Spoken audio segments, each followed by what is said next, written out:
अपने हक और अधिकार की मांग को लेकर कोल इंडिया के विभिन्न इकाई के एक प्रतिनिधिमंडल द्वारा निरसा विधायक अरूप चटर्जी को सौंपा गया ज्ञापन।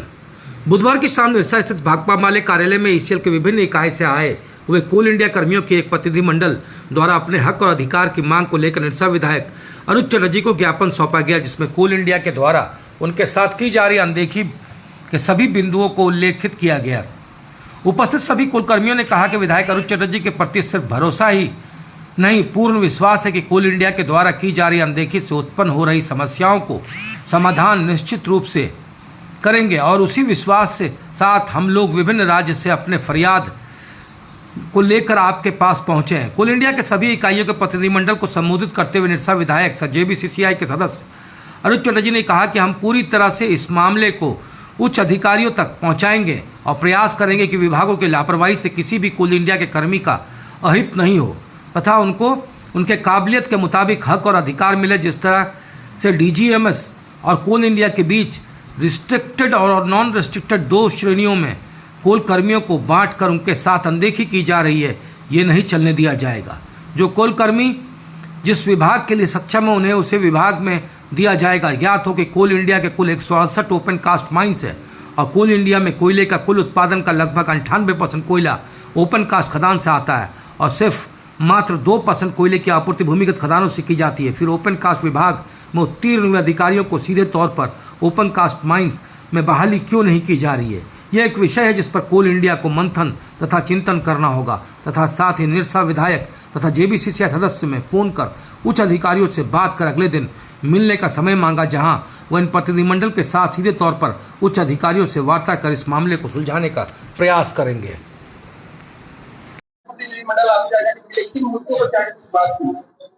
नहीं, कोल इंडिया के सारे सब्सिडियरी के ओवरमैन जो है आज यहाँ पर उपस्थित है। इन लोगों का जो मांग है वो जेन्युइन है। ये लोग जो अंडरग्राउंड में ट्रेनिंग कर रहे हैं उन लोगों को कोल इंडिया प्रमोशन दे रही है। जो अंडरग्राउंड में नई ट्रेनिंग की है, ओपन कास्ट ट्रेनिंग की है, उन लोगों को प्रमोशन नहीं दे रहे, जबकि डीजीएमएस सभी को सर्टिफिकेट इशू किए हैं। तो चूंकि अंडरग्राउंड की प्रोडक्शन मात्र 5 से 10% ही है पूरे कोल इंडिया में, और यहाँ 90 to 95% प्रोडक्शन ओपन कास्ट से हो रही है, जिसमें इन लोगों की अहम भूमिका है। लेकिन इन लोगों को प्रमोशन नहीं दे के हम समझते हैं जो कोल इंडिया गलती कर रही है और बाहर से लोगों को ले रहे हैं, जबकि इन लोगों ही काफी है। इन लोगों को प्रमोशन दिया जाए तो हम समझते हैं जो इन लोगों की जो कोल इंडिया की प्रमोशन है या मैन पावर की जो रिक्वायरमेंट है वो इस लेवल पर वो कंप्लीट हो जाएगी। तो कल डीजीएमएस के डीजी से इस मसले पे बात करेंगे। कोल इंडिया चेयरमैन से भी अभी बात की है, उसने कहा जो जुलाई में डीजी से बात करके इसके फाइनल प्रमोशन की जो पॉलिसी है वो चेंजेस करेंगे। रेस्ट्रिक्टेड हो या अनरेस्ट्रिक्टेड, मतलब ओपन कास्ट में काम का ट्रेनिंग लिए हैं या अंडरग्राउंड में ट्रेनिंग लिए है, सभी को प्रमोशन की भागीदारी मिलनी चाहिए। संजय कुमार सब्सिडी से यहाँ आया हूँ।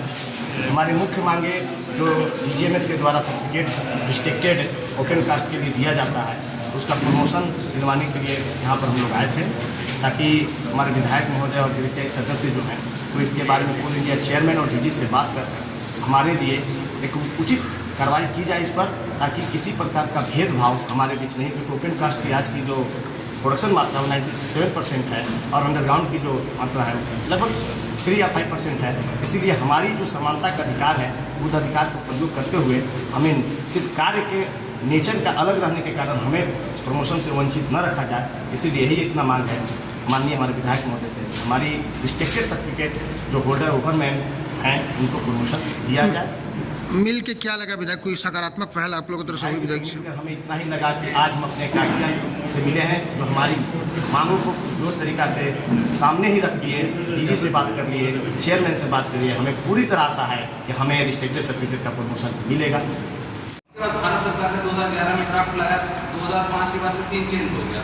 अभी जैसे 97 में होगा 2011 में कोल इंडिया ने जब ड्राफ्ट लाया अपना, डीजीएमएस ने जब ये चीज़ इम्प्लीमेंट किया तो उसमें 2 महीने का टाइम दिया 2011 में।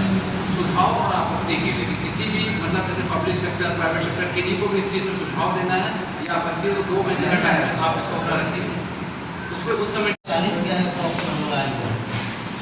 तो हम लोग का जो मांग है सर, जो विषय है हम लोग का ओपन कास्ट पहले खानों में जो हम लोग डिस्ट्रिक्टेड सर्टिफिकेट होल्डर है उसके प्रमोशन जो ऑल इंडिया नहीं दे रहा है उसके संदर्भ में जो है सर हम लोग जो मेमोरेंडम आपको देने आए हैं सर। इसमें लिखा हुआ है सादर निवेदन है कि मैं ऑल इंडिया लिमिटेड में कार्यरत उन हजारों कर्मियों की ओर से यह पत्र लिख रहा हूँ जो ओपन कास्ट परियोजनाओं में दिन रात मेहनत कर कंपनी के उत्पादन लक्ष्य और देश की ऊर्जा आवश्यकताओं को पूरा करने में अग्रणी भूमिका निभा रहे हैं। कोल इंडिया का लगभग 97% कोल प्रोडक्शन ओपन कास्ट से होता है और यह स्पष्ट रूप से दर्शाता है कि आज की तारीख में अंडरग्राउंड खदानों की तुलना में ओपन कास्ट खदानों का महत्व और व्यवहारिक